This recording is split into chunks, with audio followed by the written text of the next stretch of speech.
Assalamualaikum warahmatullahi wabarakatuh. Selamat berjumpa kembali dalam channel YouTube Kanal Sukses. Bagi Anda yang ingin sukses, yang ingin berkarir, ingin mengabdi menjadi calon penyelenggara pemilu dalam pemilihan 2024, khususnya bagi Anda calon penyelenggara pemilu di tingkat kecamatan, yaitu sebagai perpanjangan KPU, namanya Panitia Pemilihan Kecamatan.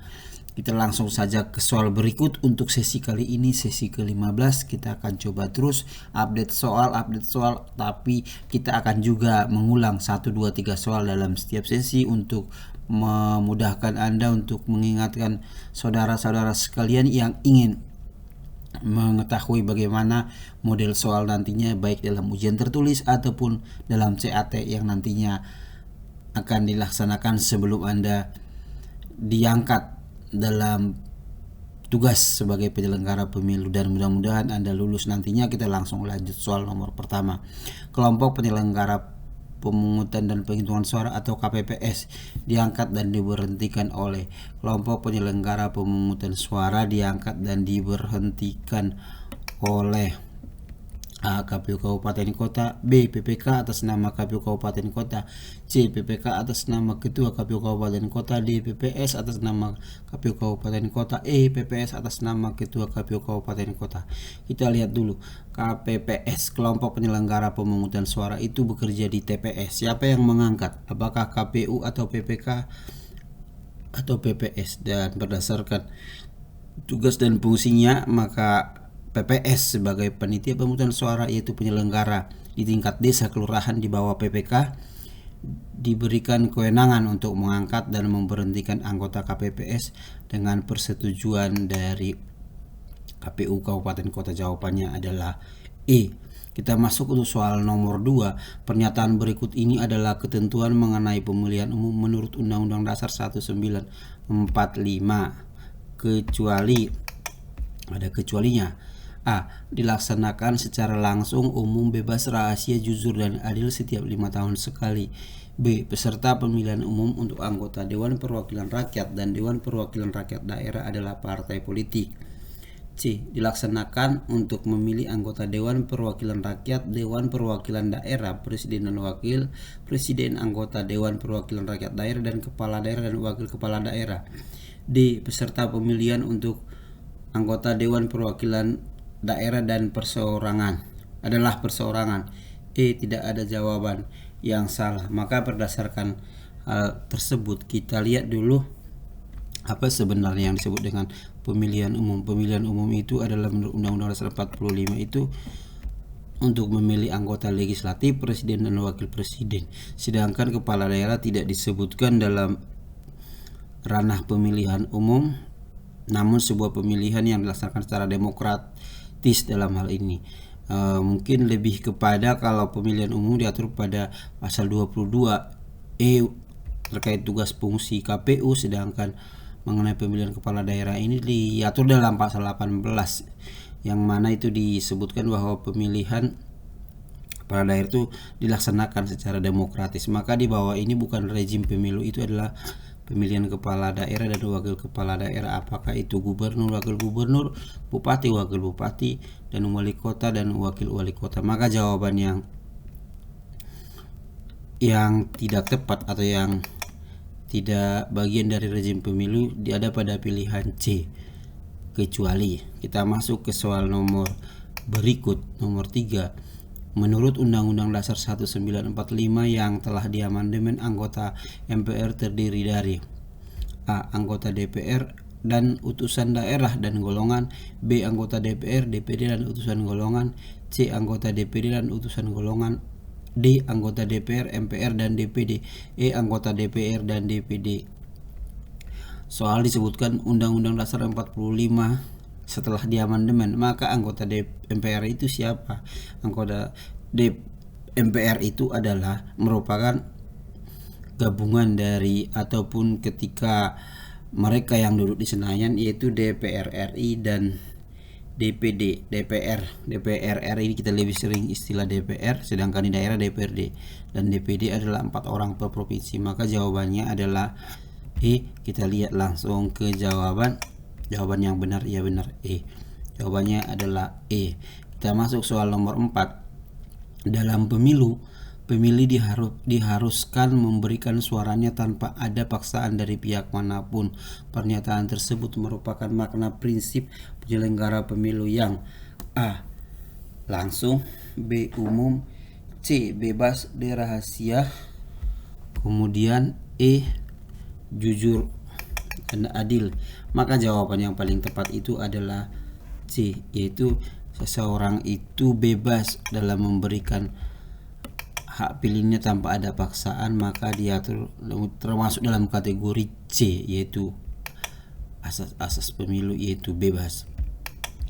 Kita masuk soal nomor 5. Berikut ini merupakan tugas, wewenang, dan kewajiban KPPS kecuali A. menyerahkan daftar pemilih tetap kepada saksi peserta pemilu yang hadir dan pengawas pemilu lapangan, B. mengumumkan dan menempelkan daftar pemilih tetap di TPS, C. mengumumkan hasil penghitungan suara di TPS, D. melaksanakan pemungutan dan penghitungan suara di TPS, E. menyerahkan hasil penghitungan suara kepada KPU Kabupaten Kota dan atau Bawaslu Kabupaten Kota. Tugas KPPS. KPPS ini adalah penyelenggara KPU, perpanjangan KPU di tingkat TPS. Tingkat TPS itu adalah masih di bawah PPS, yaitu petugas desa. Petugas desa ada di bawahnya KPPS, yang mana desa atau kelurahan terdiri dari beberapa TPS. Jadi mereka yang disebut KPPS, kelompok penyelenggara pemungutan suara. Jadi di antara pilihan berikut, A. menyerahkan daftar pemilih kepada saksi, ya. B. mengumumkan dan menempelkan saksi di TPS, benar. C. mengumpulkan hasil di TPS, benar. D. melaksanakan pemungutan suara di TPS, benar. E. menyerahkan hasil penghitungan suara kepada KPU Kabupaten Kota. Ini adalah tugasnya PPK. Maka di bawah ini adalah ada kata kecuali. Kecuali ini jawabannya adalah E, sebab ini bukan tugas dari KPPS melainkan tugas dari panitia pemilihan kecamatan, yaitu panitia di tingkat kecamatan. Kita masuk kepada soal nomor 6. Daftar pemilih tetap DPT disahkan dan diumumkan oleh A. KPU Kabupaten Kota, B. KPU RI, C. Panitia Pemilihan Kecamatan atau PPK, D. KPPS, E. PPS. Di antara jawaban ini maka DPT ini disahkan dan diumumkan oleh KPU Kabupaten Kota. Kita masuk ke soal nomor 7. Selanjutnya adalah soalnya, berikut ini termasuk syarat untuk menjadi anggota PPK, PPS, KPPS, PPLN, dan KPPSLN kecuali. Syaratnya itu apa saja? A. warga negara Indonesia, B. berusia paling rendah 20 tahun, C. mempunyai integritas pribadi yang kuat, jujur, dan adil, D. berpendidikan paling rendah sekolah menengah atas dan setara atau sederajat. 5. Tidak pernah menjadi anggota partai politik yang dinyatakan dengan surat pernyataan yang sah atau sekurang-kurangnya dalam jangka waktu 5 tahun tidak lagi menjadi anggota partai politik yang dibuktikan dengan surat keterangan dari pengurus partai politik yang bersangkutan. Maka di antara pilihan tersebut yang merupakan syarat menjadi anggota PPK, PPS ataupun PPLN atau KPPSLN. PPLN ini adalah istilah PPS tapi di luar negeri. KPPSLN memang juga bagian dari KPPS namun bekerjanya di luar negeri. Jadi kecuali, coba kita rujuk sebelum ke jawabannya B. Kita rujuk dulu ke Undang-Undang Undang-Undang Nomor 7 2017 tentang Pemilihan Umum disebutkan bahwa syarat PPK, PPS, KPPS, PPLN adalah meliputi berusia paling rendah 17 tahun. Tadi di soal disebutkan bahwa berusia paling rendah 20 tahun, maka ini adalah salah, harus 17 tahun. Jadi jawaban yang tepat adalah kecuali B, sebab yang disyaratkan itu adalah minimal 17 tahun bukan 20 tahun. Kita masuk ke soal nomor 8. Pasca melakukan perbaikan dan mengumumkan hasil perbaikan daftar pemilih sementara, maka kegiatan selanjutnya yang dilakukan oleh PPS. PPS adalah panitia pemungutan suara, yaitu KPU di tingkat desa. KPU-nya di desa seperti itu. Ya, adalah yang mereka lakukan setelah mengumumkan hasil perbaikan DPS daftar pemilih sementara adalah A. Mengumumkan daftar pemilih tetap, B. Mengangkat petugas pemutahiran data pemilih, E. Menyampaikan DPS akhir kepada KPU melalui PPK, D. Menetapkan hasil perbaikan daftar pemilih sementara, E. Menerima masukan dari masyarakat tentang daftar pemilih sementara DPS. Maka jawaban yang paling tepat yang harus melakukan adalah C. Menyampaikan DPS akhir kepada KPU melalui PPK. Artinya DPS tersebut disampaikan kepada KPU karena nanti KPU yang akan menetapkan. KPU itu di tingkat kabupaten dalam hal ini maksudnya. Sedangkan PPK itu adalah panitia di tingkat kecamatan. Jadi jawabannya paling tepat untuk soal nomor 8 adalah C. Kita masuk ke soal nomor 9. Dalam melakukan pemutahiran data pemilih, KPU kabupaten kota dalam hal ini dibantu oleh A. Pantarli, B. Pantarli dan PPS, C. Pantarli, PPS dan PPK, D. Pantarli, KPPS, PPS dan PPK. Kemudian pilihan berikutnya itu adalah untuk jawaban E. Pantarli, KPPS, PPK dan pengawas pemilu. Jawaban yang tepat adalah C. Bisa kita pelajari satu persatu. Pantarli itu adalah panitia pemutahiran data pemilih. Ini biasanya dibentuk oleh PPS, panitia di tingkat desa, sebelum dimulainya pemutahiran. Jadi mereka nanti yang akan pintu ke pintu, door to door untuk mendata pemilih. Sedangkan KPPS adalah kelompok penyelenggara pemungutan suara. Mereka hanya bekerja menjelang hari H di TPS. Jadi jauh-jauh setelah ada Pantarli baru mereka ada menjelang hari H. PPS panitianya KPU di tingkat desa, PPK panitianya KPU di kecamatan, sedangkan pengawas adalah sudah dua lembaga yang berbeda. Jadi di soal tadi disebutkan yang melakukan pemutahiran data pemilih KPU kabupaten kota, siapa yang membantu mereka? Maka jawaban yang paling tepat itu adalah Pantarli bersama dengan PPS dan PPK sebagai koordinator di tingkat kecamatan. Jawaban yang paling tepat adalah C. Jawabannya adalah C. Kita masuk soal nomor 10. Soal nomor 10, sesuai dengan pasal 6 ayat 2 Undang-Undang 1945, syarat untuk menjadi calon presiden dan wakil presiden diatur dalam A. Undang-Undang Dasar, B. Undang-Undang, C. Peraturan pemerintah, D. Peraturan Komisi Pemilihan Umum, E. Peraturan Bawaslu. Maka dalam hal ini terkait dengan syarat menjadi presiden dan wakil presiden itu diatur di dalam undang-undang. Diatur dalam undang-undang ini sebagai turunan dari Undang-Undang Dasar. Adapun undang-undang ini nanti akan bisa kita lihat di Undang-Undang nomor 7 tahun 2017, yaitu undang-undang terakhir terkait dengan pemilihan umum. Juga disebutkan tentang syarat-syarat presiden ataupun anggota DPR, DPRD dan sebagainya. Jadi yang paling tepat adalah jawabannya B, diatur dalam undang-undang. Sedangkan peraturan pemerintah mungkin terkait dengan tataran-tataran kegiatan teknis, karena turunan daripada undang-undang ini khusus mengenai syarat presiden itu lebih ditekankan kepada peraturan KPU terkait dengan petunjuk pelaksanaannya, itu peraturan KPU sebagai produk hukum dari KPU. Kita masuk soal nomor 10 tadi, jadi jawabannya adalah B. Bisa kita cek lagi, benar. Untuk soal nomor 10 jawabannya B. Masuk soal nomor 11. Perbuatan berikut merupakan tindak pidana pemilu kecuali ada pengecualian. A. Seseorang yang dengan sengaja menyebabkan orang lain kehilangan hak pilihnya. B. Saksi peserta pemilu dengan sengaja tidak menandatangani berita acara pemungutan suara dan penghitungan suara.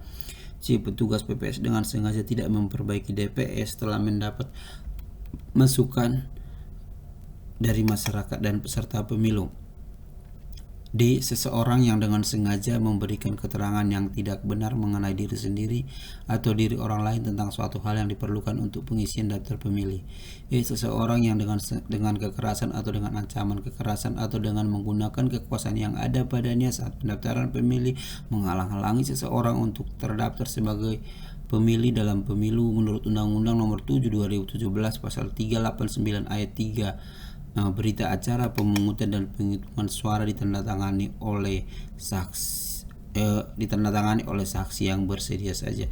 Jadi di antara pilihan ini adalah jawabannya adalah B. Saksi peserta pemilu dengan sengaja tidak menandatangani berita acara penghitungan suara, ya mungkin dia tidak setuju dengan hasil penghitungan suara, itu sah-sah saja jika dia tidak berkenan menandatangani, yang nanti bisa menjadi potensi terjadinya proses pelanggaran administrasi ataupun bagian dari sengketa pemilu seperti itu. Jadi jawaban yang paling tepat adalah kategorinya itu adalah B. Kita lanjut kepada soal nomor 12.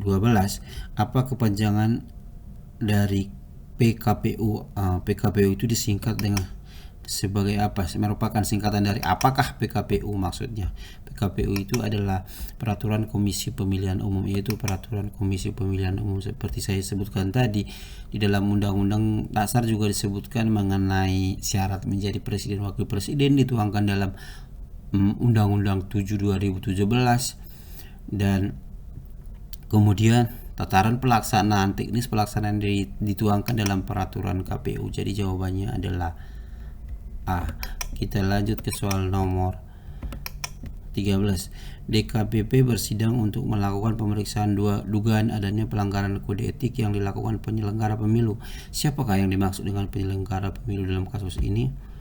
Baik, kita lanjut soal nomor 13, bahwa dalam Undang-Undang 7 2017 penyelenggara pemilu itu ada 3, yaitu KPU, Bawaslu, dan DKPP. KPU melaksanakan pemilu itu sebagai eksekutornya diawasi oleh Bawaslu, sedangkan DKPP ini adalah menegakkan kode etik penyelenggara pemilu.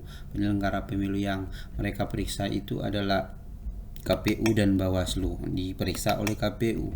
Sedangkan tadi di soal DKPP ini, dalam pemeriksaan ini siapa penyelenggara pemilu yang mereka periksa? Maka yang mereka periksa adalah KPU dan Bawaslu. Jadi jawaban nomor 13 itu ada di E. Kita masuk ke soal nomor 14. Berdasarkan Undang-Undang nomor 10 tahun 2016, Mahkamah Konstitusi memutuskan perkara perselisihan hasil pemilihan paling lama. Pemilihan ini adalah terkait dengan pemilihan kepala daerah, yaitu gubernur, bupati, dan juga wali kota. Dalam hal ini sudah diatur dalam Undang-Undang nomor 7 tahun 2016, yaitu disebutkan sebagai Undang-Undang tentang Pemilihan. Begitu nomenklatur disebutkan, Undang-Undang Pemilihan 10 2016 terkait pemilihan kepala daerah. Maka dalam soal ini, berdasarkan Undang-Undang 10 2016, MK memutuskan perkara perselisihan hasil pemilihan paling lama. A. Apakah 60 hari sejak diterimanya permohonan? Kemudian apakah B. 45 hari sejak diterimanya permohonan? C. 30 hari sejak diterimanya permohonan? D. 30 hari sejak diterimanya permohonan? E. 21 hari sejak diterimanya permohonan. Di antara pilihan ini adalah yang tepat selama 45 hari sejak diterimanya permohonan perkara perselisihan tersebut. Untuk hal ini pemilihan harus sudah diputus. Jawaban yang benar adalah B. Kita masuk soal nomor 15. Jangka waktu proses pengajuan sengketa proses pemilu ke PT UN adalah A. Sejak dibacakannya putusan oleh Bawaslu paling lama. Maka paling lama itu ada syarat yang dikhususkan. Ketika peserta pemilu tidak setuju dengan putusan KPU, maka ada kanal untuk penyelesaiannya, itu dibawa ke Bawaslu melalui sengketa proses. Itu namanya sengketa proses. Namun jika sengketa proses hasilnya yang diputuskan oleh Bawaslu merasa peserta tersebut dirugikan, mereka juga diberikan waktu untuk menyampaikan semacam gugatan ke Pengadilan Tata Usaha Negara. Namun ada diatur jangka waktu. Apakah itu 30 hari, apakah itu B 15 hari, kemudian C 14 hari, D 5 hari kerja, E 3 hari. Maka jawaban yang paling tepat adalah E 5 hari kerja. Sejak dibacakannya putusan oleh Bawaslu, maka mereka sudah menyampaikan permohonan ke PT UN, walaupun nanti ada masa perbaikan selama 3 hari, diberikan masa perbaikan selama 3 hari. Jadi jawabannya adalah D. Masuk soal nomor 16. Apa kepanjangan PPK? PPK itu adalah panitia pemilihan kecamatan. Mungkin tadi udah sering-sering saya sebut ya. PPK itu adalah panitia pemilihan kecamatan.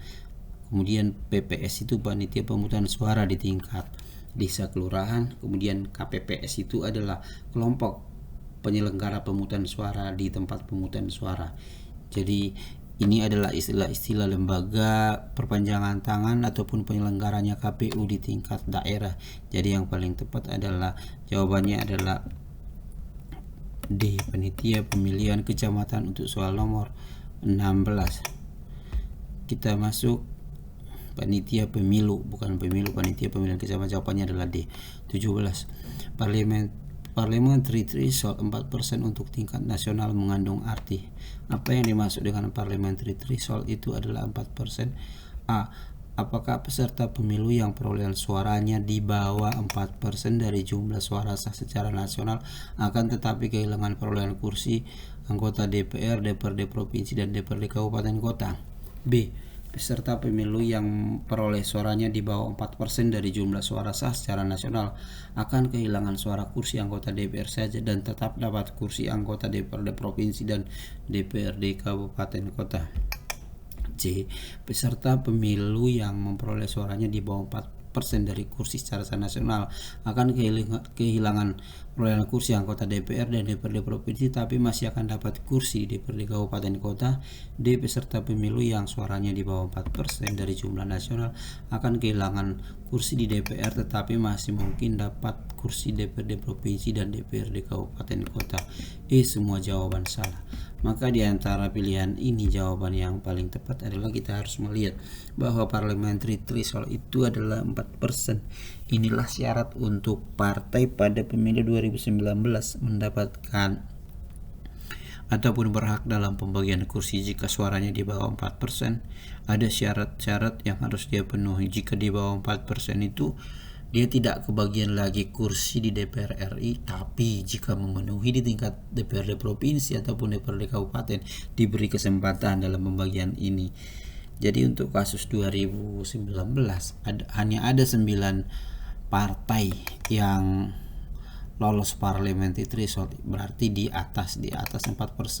Partai apakah itu yang di atas 4% tadi? Adalah partai PDI Perjuangan, ada 9 partai, ada PKS, ada Partai Kebangkitan Bangsa, ada Partai Golkar, ada Partai Gerindra, ada Partai Demokrat, ada Partai Amanat Nasional, dan Partai Persatuan Pembangunan.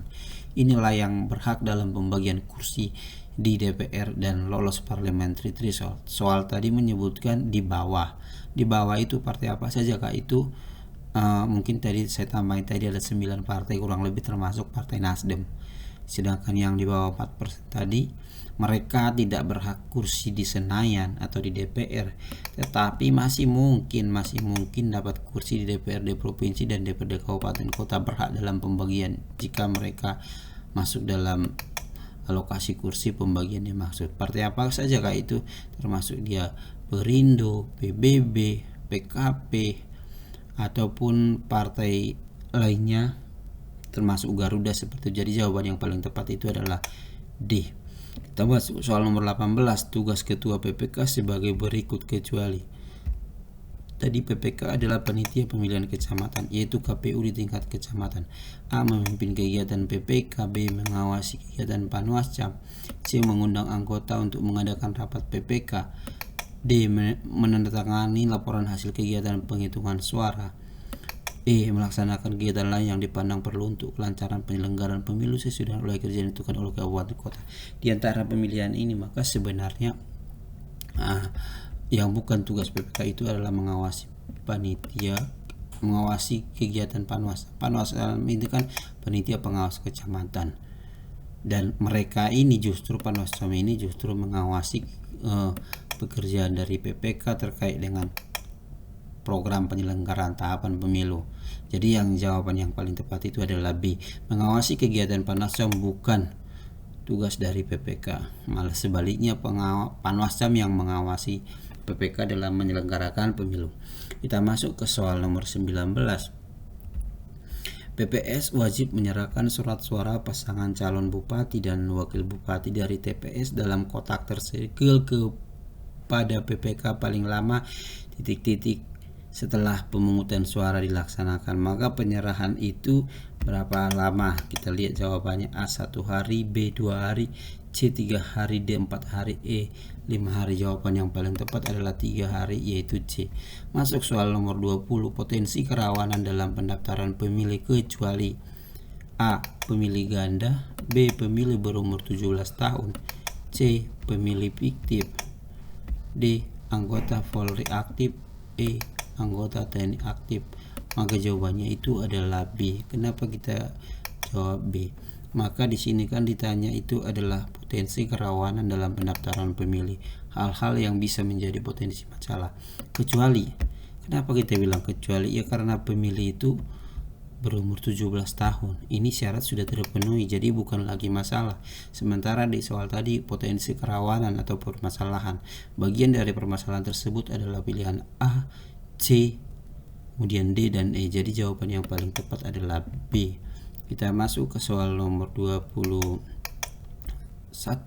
Perlengkapan pemungutan dan penghitungan suara atau tungsura di TPS antara lain meliputi kecuali: A. Surat suara, B. Tinta, C. Sampul kertas dan segel, D. Kotak suara dan bilik suara, E. ballpoint dan untuk mencoblos. Maka yang bukan bagian dari perlengkapan itu adalah yaitu yang dikecualikan, yaitu E. ballpoint untuk mencoblos. Ini bukan salah satu bagian dari perlengkapan dalam penghitungan suara. Artinya sebab ballpoint untuk mencoblos tidak harus ballpoint yang menjadikan alat coblos, tapi cukup disebutkan sebagai alat coblos. Alat coblos bukan harus ballpoint, tidak spesifik disebutkan. Jadi jawabannya adalah yang paling tepat adalah E. Kita masuk soal nomor 22. Daftar pemilih khusus adalah warga pemilik KTP elektronik yang tidak terdaftar di dalam DPT atau DPTB. DPT adalah daftar pemilih tetap dan DPTB adalah daftar pemilih tambahan yang memiliki hak pilih dan dilayani pengguna hak pilihnya pada hari pemungutan suara. Pemilih kategori ini bisa memilih dengan bukti KTP elektronik TPS yang sesuai alamat KTP pada pukul A 9 sampai 12, 9 sampai 11, 12 sampai 13, E 12 sampai 12.30 sampai 13.00. Maka itu adalah biasanya ini diberikan bagi mereka yang tidak terdaftar dalam daftar pemilih tetap ataupun daftar pemilih tambahan, namun mereka mempunyai identitas. Seperti sekarang KTP elektronik menjadi salah satu syarat memiliki identitas. Jadi mereka ini juga diberi kesempatan sekalipun tidak ada dalam DPT, namun mereka diberi kesempatan di TPS tersebut yang sesuai alamat yang tertera di DPT. Setelah itu mereka diberikan hak untuk memilih. Kapan mereka memilih? Ini tidak serta-merta langsung ketika tahapan pemungutan penghitungan suara dimulai dari pukul 7 sampai pukul 13. Ini hanya diberikan 1 jam sebelum TPS ditutup. TPS ditutup itu adalah pukul 13 waktu setempat. Maka 1 jam sebelumnya itu adalah 12.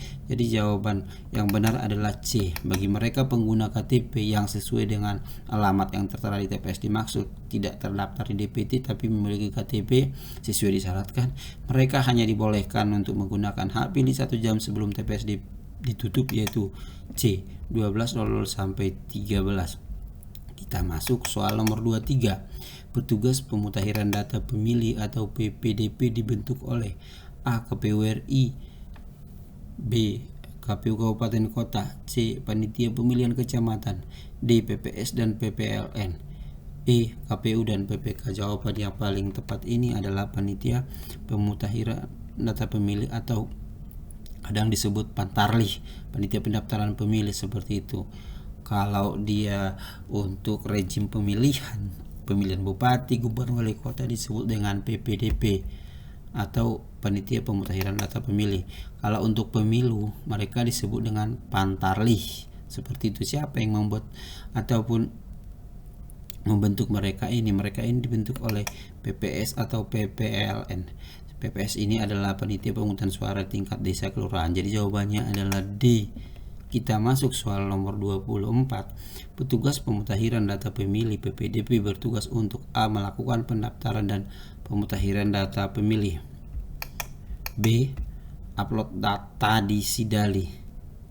C. Survei penduduk. D. Mencari pemilih baru. E.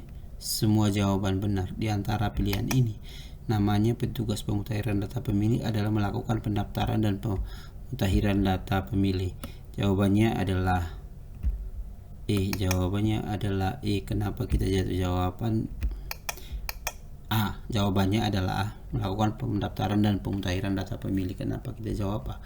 Karena untuk upload data di Sidali ini lebih kepada operator baik di tingkat kabupaten, kota maupun kecamatan, sedangkan PPDP adalah petugas di TPS dalam pemutahiran data pemilih, dibentuk oleh PPS, panitia pemungutan suara.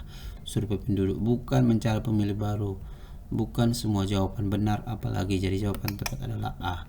Bertugas untuk memutahirkan data pemilih. Kita lanjut soal nomor 25. Nama software atau aplikasi yang digunakan KPU untuk memutahirkan data pemilih.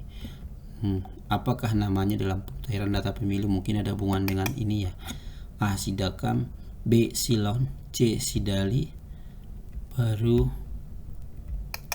E. Sirekap, D. Sirekap, E. Aplikasi pemilih. Nah, di antara nama istilah-istilah ini, untuk Sidakam ini adalah sistem informasi dana kampanye, Silon adalah sistem informasi pencalonan, Sidali adalah sistem informasi pendaftaran pemilih. Mungkin sudah terjawab. Untuk menyusun daftar pemilih itu didaftar dan disusun di Sidali. Kita lihat dulu pilihan berikutnya. D. Sirekap, sistem informasi rekapitulasi, ini hari H pemungutan suara. E. Aplikasi pemilih, mungkin ini belum ada yang namanya aplikasi pemilih. Mungkin lebih tepat tadi, maaf saya ralat, lebih tepat dan yang pas jawabannya adalah yang sesuai. Sedangkan jawaban D. tidak sesuai, maka jawaban yang paling tepat di antara jawaban ini adalah C, yaitu Sidali, sistem informasi pendataan pemilih. Demikian gambaran soal-soal prediksi, soal-soal untuk pertemuan sesi kelima. Sesi ke-15 saya ralat, nanti kita akan lanjutkan ke sesi 16 dan seterusnya. Jangan lupa untuk terus ikuti channel-channel kita, video-video kita di kanal sukses. Segala saran dan kritik demi pengembangan untuk kebaikan channel ini ke depannya, untuk kebaikan admin sendiri. Admin siap menerima segala kritik dan saran dan masukan demi untuk kebaikan nantinya. Salam sehat untuk kita semua, sukses untuk belajarnya, untuk segala persiapannya dalam menghadapi ujian seleksi calon anggota panitia pemilihan kecamatan ataupun panitia lainnya pada pemilu, terutama dalam hal ini pemilu 2024. Sukses untuk kita semua. Assalamualaikum warahmatullahi wabarakatuh.